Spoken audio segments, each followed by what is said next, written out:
Hey there, it's Dorian here, and welcome to part one of our four-part series, The Positive Power of Menopause.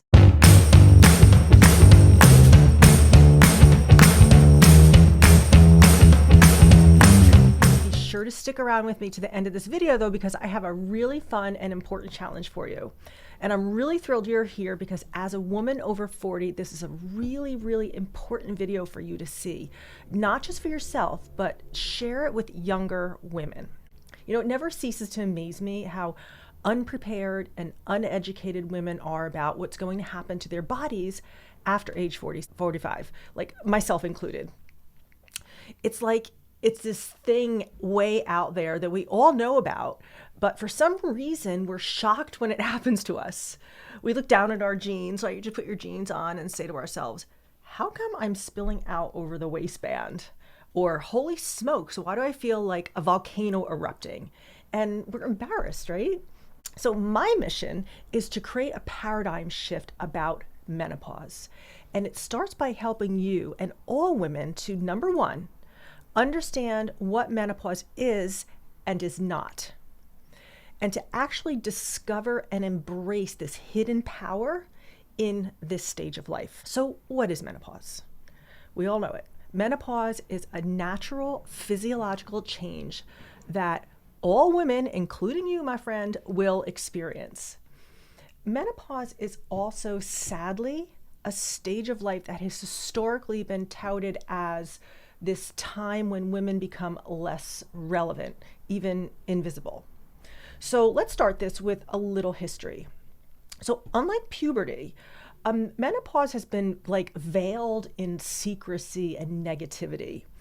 The negative stereotypes and stigmas start centuries back, like the 1500s, with the belief that women lose value as they're no longer able to reproduce, and that menopause is a flaw or a disease. So there was a first dissertation about menopause. It was written in 1710, and it was titled Final Menstruation, the Beginnings of Disease. How about that? So menstrual blood at the time was considered to be toxic and the cause of many medical conditions and illnesses like miscarriages and cancer and tuberculosis that they used to call consumption, right? And then in 1716, the Ladies' Physical Directory was published, and it had information written by men on how to treat common conditions for women over 45, like missed or heavy periods. Like some of the treatments were so crazy, but they were normalized, like bloodletting, using leeches and laxatives to remove these poisons and these toxins from women. Menopause was actually considered a defect of women, something to fear and dread and doom. Like one doctor actually referred to us as dethroned queens. Can you imagine? But the actual word menopause wasn't actually coined until 1812 by, all right, I asked my friend Sophie how to say his name, but I'm still not really good at it. Charles de Grandon. Did I say that right, Sophie? Donne, whatever. But menopause, what he created, comes from two parts of the Greek language. Menes, right, which means month, and pausi for cessation. So it was pronounced, Sophie told me, menopause. So if you say menopause, then it means something completely different. It was also referred to as climacteric, critical time, critical stage. Here come the good ones. Middle age decline, women's inferno. Here's another really good one, women's winter, and the best of the best is the death of sex. Nice, huh? But menopause happens when there are no follicles in your ovaries capable of ovulating. So it's anywhere from the end or the death of sex. These little follicles are our main source of estrogen. All right, that's where this estrogen is produced in our reproductive years. So when we get away from our reproductive years, this drop in estrogen is what creates all of these symptoms that we experience. So it's important to understand that menopause is a continuum. It's not this thing that happens, right? it's a transition, it's a continuum. And there's time leading up to that final period and then the time after. So think about this. You probably have not ever thought about this.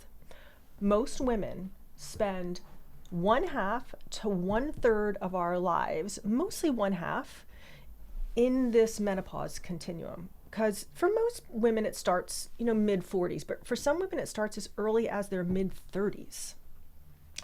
So I call this the 3 Ps. So you might be confused about this. People kind of interchange these terms. So the 3 Ps are premenopause, which is the time leading up. It's the menopause transition, right? So it's the time leading up to that last period, okay? Then there's perimenopause. I'm sure you've heard of this. Perimenopause is very similar to premenopause, but it includes all the time leading up, and then it includes the 1 year after the last period, okay? And then postmenopause, your 3rd P, is once you have that year, that 12 months after your last period. Okay, so those are the 3 Ps. Just a little info. So despite the fact that we all will experience menopause, most women are uneducated and unprepared about it, and therefore become disempowered by it and feel bad about themselves and fall victim to the stigmas and stereotypes that are out there, which aren't really great. Do you remember when we were prepubescent preteens? I can remember this like it was yesterday. I don't know about you, but I remember talking with my girlfriends about everyone's period status. I remember the very first girl in my circle that got her period. We were in 4th grade, and it was around everywhere, but it elevated her to kind of like this different status, right? It's like our coming of age into this world, right? It gave us a sense of a new relevance in life, right? And unfortunately, the word menopause, as it's used here in our society, has a very disempowering stigma. Words influence our perceptions and notions about things in life. And I think menopause is one of those words that has strong perceptions attached to it in a very negative way, right? I don't want to live half of my life mentally connected to a word that doesn't light me up, right? So that's why I'm on this mission to redefine the stage of life. Let's find together an empowering word, right? Instead of menopause. So how about you help me? How about you help me come up with a new word for menopause? Let's redefine it. Let's rebrand it. Make it something fun and sexy, right? Because that's what we are, fun and sexy. So drop your idea in the comments, okay? Your idea for a new word for menopause. And in a week or 2, I'm going to select a couple of finalists, and then we'll put it out there and we can all vote on it.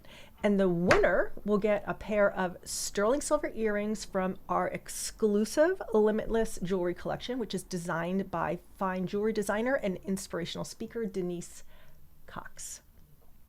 I hope you have a great day, and I'm really looking forward to some amazing suggestions for you in redefining menopause.